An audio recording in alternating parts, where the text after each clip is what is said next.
And, of course, two Aussie stars.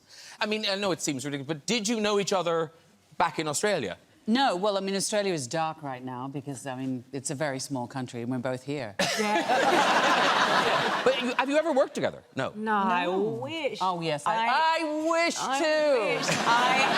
No, genuinely, I first saw Kate long before we met. We've met since at events and things like that. But you did a speech at the Acme Centre in Melbourne when I was working on a TV show, Neighbours, in Melbourne. When you were in a pram. No. My mother brought me. To speak. No. And you've always been my idol, my acting idol. So I saw you do this speech and I went and I was like, you were probably like 15 metres away, but I remember thinking, I was just in awe and I was like, this is probably the closest I'll ever get to Kate Blanchett.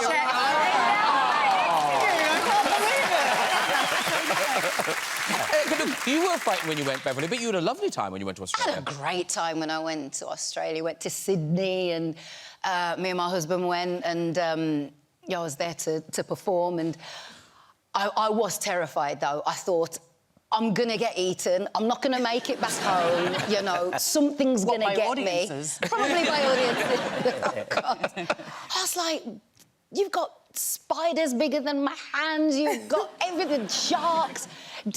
There's nowhere to hide. There is nowhere to escape. What were you were there for Mardi Gras, was it? I was there for Mardi Gras. Oh, a nice little sing-song at Mardi Gras. Oh, that's so lots of fun. Fabulous. Oh, lots of fun there. Oh, look at you go. Wow. Looks like you're doing the eating. Yeah. There's probably spiders in that hair.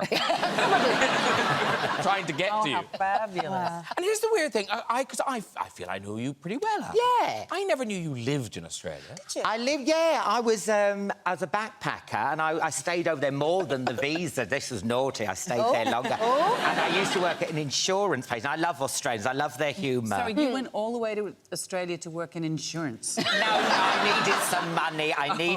Yeah. I love insurance so much. And it's quite high risk there. Yeah. And my job was to take the forms off the printer and give them to the doctors and the nurses. And I always remember the form. It had, like, the name, occupation, injury and where on your body. And it was like, Dan, tractor, piles, where'd you fucking think? But I used to work in a cafe on Oxford Street and I was a dish pig. Because, you know how everyone's sexy in Sydney, so all the sexy gay guys were out the front, and because I'm not a looker, I was in the back cleaning... Honestly, no. I was a dish pig too. You was a dish pig? Yeah. Oh, wow! And look at her now! Did they used to ring the bell? Because they'd ring the bell and go, dish pig, and then I'd go through the little hatch. Honestly, with these pink... I was a bit of a cult celebrity because people want to know who is the dish pig. Dish pig! I was like that, you know, the Phantom of the Opera. I was behind. Who is he? Now, Eric, how did you expect Ricky to be as a director? I had no real expectation. I was just in shock that he knew who I was. I got a call saying, you know, Ricky's doing this project and blah, blah, blah, and, you know, we'll send you the script. I'm like, oh, yeah, you know, I'm a fan. I'd love to read what he's doing next. But what's the point of me reading the script? And they're like, no, he wants you to be in it. And I was like, does Ricky Gervais know who I am? Does he know I exist? Yeah, it was so bizarre. And I read the script and it was terrible. But I was humbled by the fact that he knew who I was. So I said yes. And I remember, the reason I cast you was because I thought you were this sort of, like, really cool, sort of brooding thespian. I saw you in Munich, and it was the Hulk and all this, and I thought it'd be great being an action hero, a bit screwed up. And on the first day, you said, did you cast me because you knew I did comedy? And I didn't. He started out in comedy in Australia in a very similar way to me. You did a little sketch show, and then you got your own show, and then you went and became a sort of handsome action hero. Just like me. It's exactly like me. No, but I didn't... And I found out he was an idiot like me. It was brilliant. No, he's not cool at all. He's an idiot. we talked about nothing but our for about 6. Is that true? Why did we... But in a funny Russian accent, I go, hello, how are you, my I don't know how that happened. It just morphed into... Why did it have to be Russian? He'd come to work and go, and here comes Mr. Bennell with his big... and I'd be like, and here comes Mr. Gervais with his suspiciously round... just go on a day after because day. I found out you were Croatian? Yeah, but not Russian. I can't do any accent, so it doesn't matter to me. It just sounds different. That's it. He had to play American. I didn't want to play American. I made Kenny MacDonald play American. Everyone was American except me. I just wrote in, he's from Reading. It's Nicole Kidman, everybody! Hello! Oh! Hello, very nice to see you. Hello. I'm in Sydney, Australia. 7:30 in the morning here. Oh, wow. Well, you've you've outdone yourself. Oh, I wake up like this. Of course you do. You're Nicole These are my Kidman. pajamas. And now, I don't mean to be that sort of person, but do you know Kylie Minogue? Of course I know Okay. Kylie. Oh, And no, I I didn't knew want- Kylie was on the show because we were emailing each other. Oh. Right, Carl? So lovely to see you. A round of applause just for being ready at 7:30 a.m. Aussie time. Yes. Yeah. And No, looking that's- gorgeous. Yeah, absolutely. Whereabouts in Australia are you? I'm in Sydney, but we're shooting in Byron Bay, so I've been able to work, which is extraordinary here. We have very sort of strong protocols, but we've been, in terms of the coronavirus, we're in a very, very good shape as a country. So Oh, brilliant. Well, we're not on lockdown. all right, don't go on about it. For a minute there, we forgot. No, thanks, Nicole. That was great, yeah. I do. I like it. And The Undoing, you sing the theme song, Nicole Kidman. I do, yes. Only because the director told me that I had to do it, and I'm a very obedient actor. No, we've heard your song before. Moulin Rouge, you sang in. And, of course, Kylie Minogue, Moulin Rouge. I Yes, Miley. flitted away momentarily in Moulin Rouge. You were the absent fairy. Yeah, I was the road to ruin. So, no, I was over the moon to be in a Nicole Kidman film for a microsecond. No, not my film, Baz's film, but we were Baz's so film, lucky to but, have you. You know, Baz is like Aussie royalty as well, so it was, you know, there was so much noise and excitement about Moulin Rouge, and then, yeah, I got to have a moment. And weirdly, Ewan McGregor was on here a few weeks ago, and he was talking about Moulin Rouge, and he was telling us that you guys, you'd learnt big dance numbers that we never saw. Totally. I'd learnt the tango, which is a really hard, the sequence in the film, really hard. And then suddenly I was not tangoing. They changed it, and suddenly I was upstairs with the Duke. But that was, a lot of the film was workshopped, and we were always changing and rewriting and working on it. It's part of Baz's process as it gets formed. And we had a massive workshop for months prior to actually shooting. But yeah, so Ewan and I would dance and dance and dance, training together. And then for nothing. It's one of my great memories is actually dancing with him. Now, listen, I must talk to you because obviously your career, you've had this extraordinary career, and more recently you've gone into acting.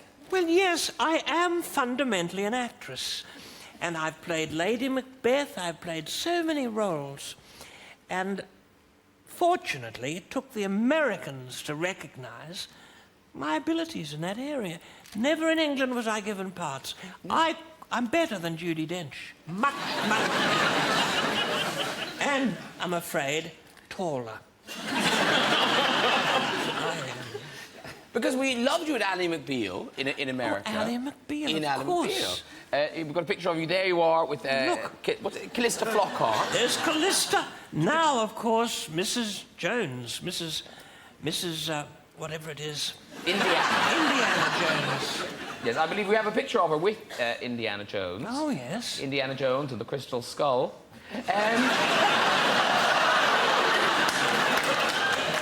Is the name of the film he's in. Yes. Did you meet Harrison? Of course, I introduced Harrison. Harrison, you know, is a carpenter. By trade, Harrison Ford is a carpenter. He's a brilliant worker of wood. And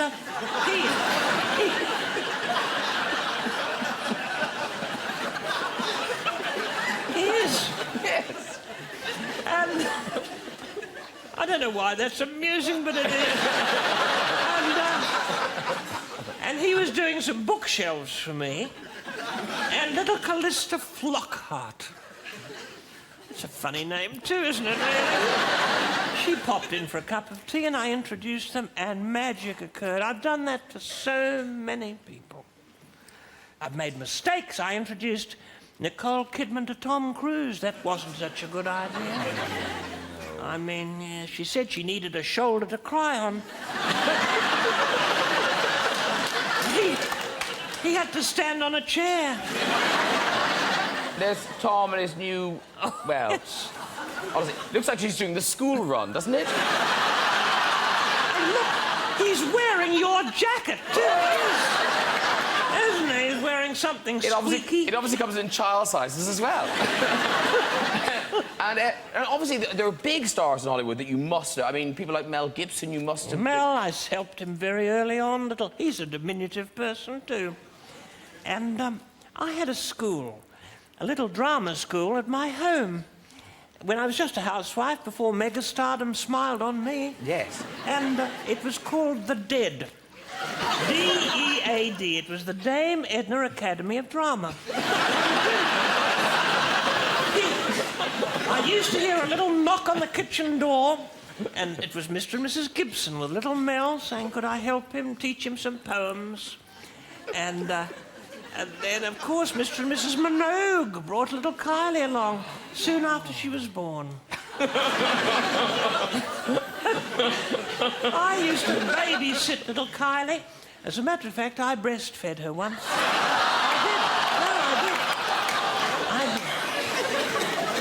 did. And my gynecologist told me that I'm still capable of breastfeeding. Isn't that incredible? That is incredible. No, that's useful to know in case we might get stuck in a lift or something like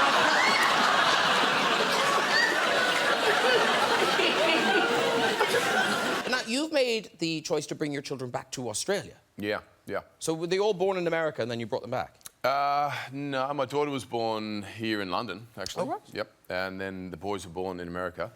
And we moved back to Australia and I live there. Now, you've posted pictures online, and it makes me think, was bringing your children back there that wise? Like, you post this, but, like, that's your house. that's your living room. Yeah, that is, that's one of the bedrooms, yeah. Is it one of the children's bedrooms? Occasionally, yeah. And then, not since that snake lives there. And then you post this one as well. Like, is that in your house? It is, yeah. They're better than paparazzi, though, those animals. Okay. It's a lot more paparazzi in LA. I would take paparazzi over the spider and the snake. Yeah. You know that snake, what you don't see, we'd had a couple of drinks that night when we discovered that snake in the bedroom. And I love Australia. I love Australia, sir. We had a few drinks when we found the snake in the bedroom. It was a Friday or Saturday night, and we're all standing there going, what is it? And someone's like, it's a brown snake, which can kill you, very quickly. Someone's like, no, it's a tree python, it's something else, it's this. And I just launched into, like, action mode, grabbed it by the tail, picked it up, and everyone starts freaking out, and it starts to kind of coil itself back up toward me, which is getting ready to strike. And I remember thinking, what the hell am I doing? So I just kind of threw the snake back into the bedroom and shut the door. And we don't go in that bedroom anymore. It's got a nail boarded that thing up. We have a little mobile with stars and suns on it that just goes around. Boring. Children who like performing have very active imaginations. And I know the last time we were on, we found out we had something very special in common, that we both pretended to be sick. This is true, isn't it? I mean, this is the story, that we both pretended to be sick, and then both ended up having our appendix taken out for no reason at all. I'm so relieved to know you. Yeah, no. Because I felt so aligned with that. No. And then and then Paul O'Grady, who's a chat show host here, he did it too. A couple of people have come out, and he said that they've actually done that as well. I've met a couple of others. Yeah, it's a small club, but it's a good one. Oh, yeah. Do you know why? I mean, why did you do that? I just didn't want to go to school that day. Yeah, that's it. Anything to get you out of school. I'm horrified now that I didn't think of that as a child. Because you did it too, though. Not that, but you told lies and you... Similar things. Yeah, I used to burn my head on the radiator before my mum would come up and take my temperature through a towel, so I wouldn't have, like, indentations on my forehead, just the heat. I Really like it. snug. I like it. Also, my cousin was really sick, like, in hospital, and I remember my mum saying to me, I just remember when I saw his eyes rolling, it was really awful, and that's when we knew. So I thought, got it.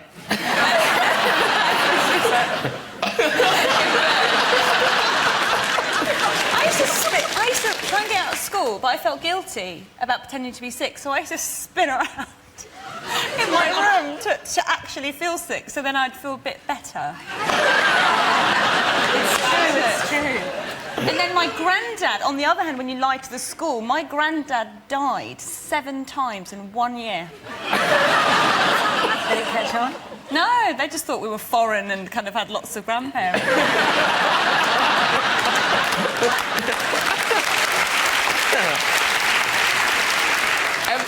Well, let's just open this out to the audience. I know some people told us they were liars as children. Who told us the stories? So, hands up. Okay, Susie, back in a moment. Go for it. All right, who's standing up? Well, he's up there. Hello. Stand up, do. Hello. What's your name? Lawrence. This is Lawrence. Hi, Lawrence. Sometimes I go into the audience and I think, you're not a real person. So, what lie did you tell Lawrence? Well, when I was 10, my family and I went away on holiday. I am a real person. Yes, okay. My family and I went away on holiday and... Where'd you go? Where'd you go? We were in Australia. We went to the beach. So you were there already? Yes, we were there already. Anyway, but we went away on holiday and to seem more interesting and sophisticated to the local kids, I pretended to be French. Although I don't speak French, and so I just ended up saying words like bonjour, and then just making up. You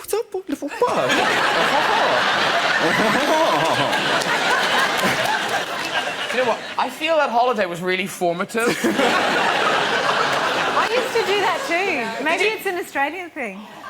All over the appendix, the Frenchness. And did it work? Did you make friends? No.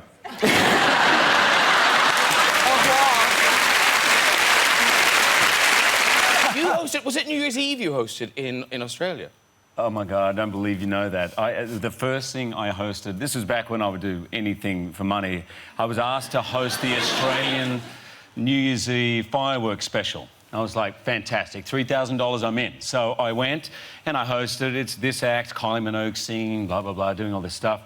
And of course, the centrepiece of New Year's Eve is the fireworks show. Yeah. And they said, now, this is the most difficult. You've got 45 minutes and you have to commentate the fireworks. And I was like, I said, I know nothing about fireworks. And they said, don't worry, there's 4 pages of notes here. You know, there's 120,000 tonnes of dynamite. There's 5 barges. You'll be fine. Just go for it. So fine, we go through the show, and all of a sudden, Kylie puts the detonator, the fireworks start, and the producer goes, and go. And I said... And I look over at the guy. And by the way, the entire crew are drunk. Everyone's drunk. Right? New Year's Eve, they're not missing out on the fun.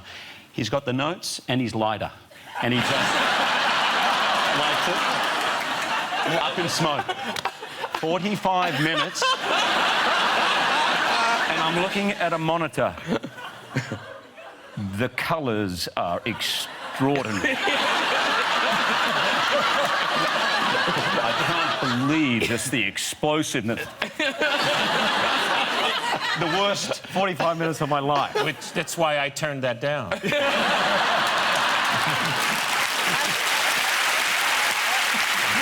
Now, because obviously filming and action scenes are dangerous. You know, you can get hurt. But Liam Hemsworth, you were in all these, you know, action sequences with, you know, young, strong people. But it was in Expendables 2 that you got quite badly hurt. Yeah. We were doing this scene with Jean-Claude Van Damme, and lovely guy, wonderful guy. Cuckoo. So we have this scene, and yeah, I know what you're saying. At one point in the scene, he has a moment where he supposedly kicks this knife into my chest. And we did a bunch of takes, and on this one particular take,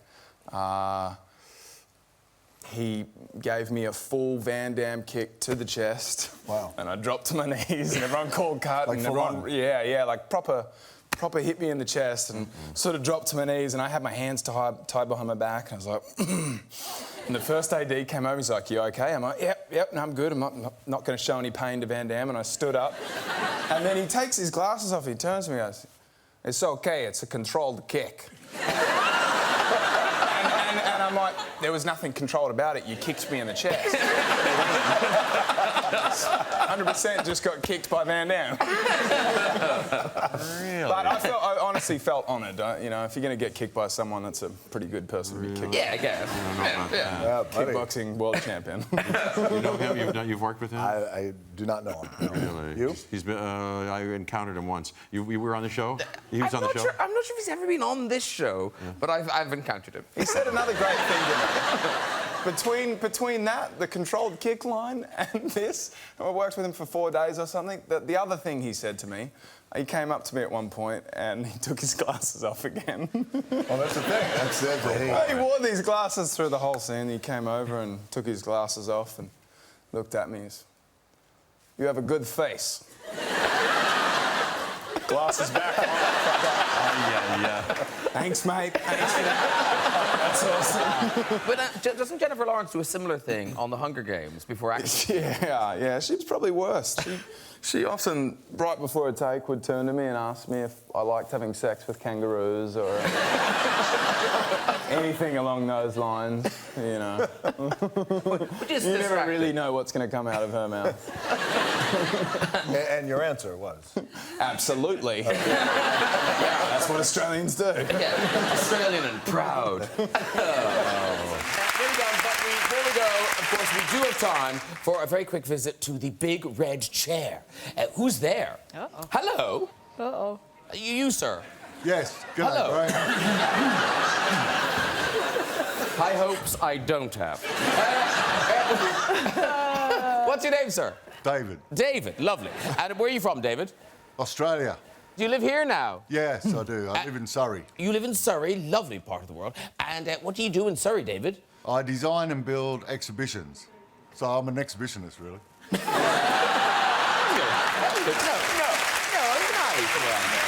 Good. All right, David, off you go with your story. Okay. When I first came over to England, I had a couple of interesting moments with the English accent. And I had a blocked ear, so I had to go to the walkabout centre to get it unblocked. And after she'd flushed my ear out, the nurse said to me, "Now I want you to oil your ear and your willy." And I said to her, "And my willy?"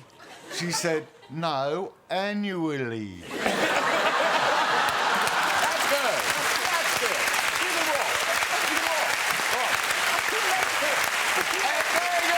And Kate, in the film, Australia looks so beautiful. It really is like a star. You sound surprised. Well, no, because it's just that, I guess, It does look it's been incredible. a long time since I've seen kind of Australia filmed like Yeah. this. It really is gorgeous. So presumably you were in the middle of nowhere when you were filming this. We were. And look, I'm having lived in England for quite some time now. I love how benign the landscape is, that you can walk into long grass and not think about anything. The fear of walking into that wheat field and stepping on a brown snake, but yet having to run with spiritual joy. I mean, that's acting. It was really... I mean, Warwick is an incredible cinematographer, first and foremost, and he won the top cinematography prize for his work in this film. And I mean, the landscape is a real character in the movie. I mean, you've worked in Australia, you know, the light is so extraordinary. There's so many amazing directors and cinematographers because the landscape is extraordinary. But we had biblical floods. You know, we were expecting blue skies and wheat fields, and we didn't quite get that. So. Because was it in the dressmaker you had the animals of Australia decided they'd like to be in the film? Yeah, I've worked... So there it is again. That's that landscape. It is so incredible. Yeah, the dressmaker, there was an emu who just was desperate to always be in the back of shot. So Liam Hemsworth could regularly be found, to my joy, chasing this emu like this. But it wouldn't go, it would just keep reappearing. And there were possums and then when I did Holy Smoke when I was much, much younger, always the kangaroos, always on the way to work. Oh, my God, look, I'm so little. Look. Baby. Yeah. Jeffrey, you embraced the nudity as a student actor, didn't you? When I was at university, it was the late 60s, early 70s. It was a very countercultural time, and a lot of really hot stuff was happening on campus. But by that stage, nudity had become very, very passé, you know, from Hair and O. Calcutta and everything. Hair. Yeah, great piece. But by that stage, I said to the guy directly, why don't we just have a really quick little sort of cynical blackout sketch where I come out and say, this is a student review, no doubt you're expecting someone to get their gear off, and I'd undress really quickly and there'd be a blackout, and they kind of laughed and thought that's pretty funny. Unfortunately, the director of the newly formed Queensland Theatre Company saw that review, and that's how I got my first professional gig. And I always, I suppose, like to think that he thought I had a big future in front of me. You could see that coming. If you take your clothes off, you'd be surprised how many jobs you'll get. Yeah. Kylie, growing up in Australia, did you have to learn about English kings and queens?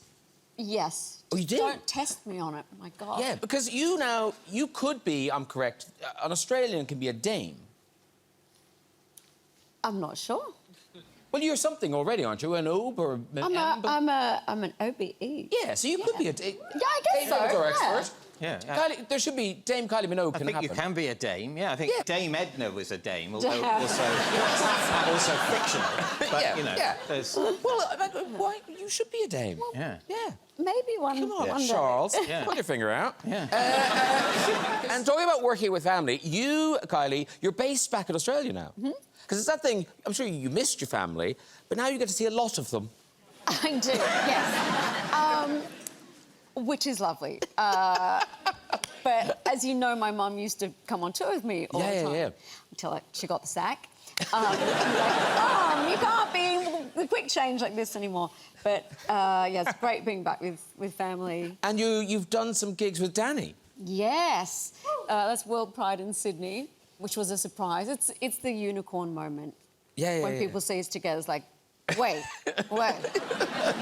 But it does happen. Yeah. And it's such a beautiful moment for us. Margot, I don't know if you were a terrible child, but do you know the story I'm talking about where, like, you do not win any awards for being a good daughter? There are many stories where I don't win awards. I was not a great daughter. I am forever in my mum's debt because I was such a brat. I feel really bad about it. Tell us the story about when you were on your computer and she wanted your help. Oh, yes. Yes. OK, so I was on MSN, obviously the most important thing at the time. Got us into the details. And we lived out, like, you know, out in the sticks, and often snakes would get into the house and... you know, it wasn't a big deal, but you just have to, like, chase them around and get it out, and it's kind of time-consuming and annoying. And so my mum yelled out, and she was like, can you come help me? This snake's really big, like, I can't get it on my own. Can you come help me? And I was like, I'm so busy, Mum. No, I can't. Like, just being a brat, because I was on MSN. And she was like, oh, OK, you should please. And I was like, be gone. And, and then she was gone for, like, 10 minutes, and I was like, oh. She's been gone for ages. And then I like, got up from the computer. I could hear, like, this, and I was like, oh, God, what's happening? And I see Mum, she's, like, made it halfway down the stairs, and the snake, she'd tried to, like, pick this big python up with a broom and a stick, but it had wound its way up around her arm and was going around her neck. Like, trying to choke her. I love Australia, but I would never be able to live No, I know, there. I'm painting a bad picture. It's really not bad, but... and it wasn't poisonous.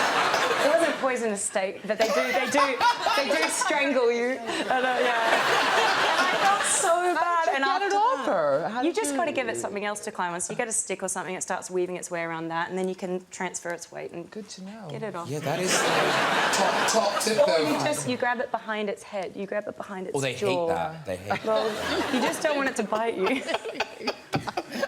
But was your mother okay? Yeah, she was fine. But I felt bad, and I tried not to be such a bright... When Mum asked for help in future, I kind of did it. A lesson A learned. lesson learned. Very good.